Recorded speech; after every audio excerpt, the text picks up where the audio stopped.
ខ្ញុំជឿថាមានបងប្អូនយើងមិនតិចនោះទេដែលកំពុងតែជួបបញ្ហាខ្នងគាត់មើលទៅកោងជាងមុនហើយសំខាន់មើលទៅស្មារបស់យើងគឺក្រាស់ហើយឡើងបោកខ្លាំងមែនទែន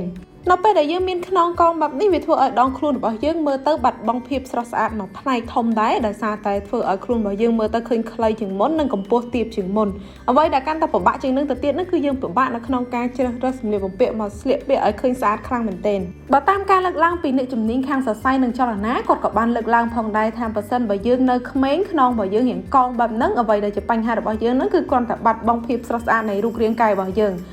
កោឈ្នះជាមួយក្រែមបដូរពណ៌ស្បែក DT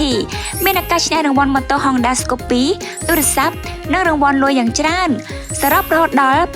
888លានរៀល DT បានទាំងស្បែកសបានទាំងរង្វាន់ DT ស្អាតលើសពីការរំពឹងទុកប៉ុន្តែបើសិនបើយើងទុកវាកាន់តែយូរហើយអាយុរបស់យើងកាន់តែច្រើនវាអាចនឹងធ្វើឲ្យសាច់ដុំរបស់យើងមានបញ្ហាឆាប់ចុករយឆាប់ឈឺសន្លាក់ហើយក៏អាចធ្វើឲ្យសរសៃរបស់យើងរាងរួញខ្លីជាងមុននៅពេលដែលយើងចាស់ទៅច្បាស់ជាយើងមានបញ្ហាកងខ្នងជាមិនខានអញ្ចឹងដើម្បីដោះស្រាយក៏ដូចជាធ្វើឲ្យរាងកាយរបស់អ្នកទាំងអស់គ្នាមកដងខ្លួនត្រឡប់មកជាត្រង់វិញធ្វើឲ្យស្មារតីរបស់យើងចេញទម្រង់ស្អាតអ្វីដែលអ្នកទាំងអស់គ្នាត្រូវធ្វើនោះគឺត្រូវធ្វើលំហាត់5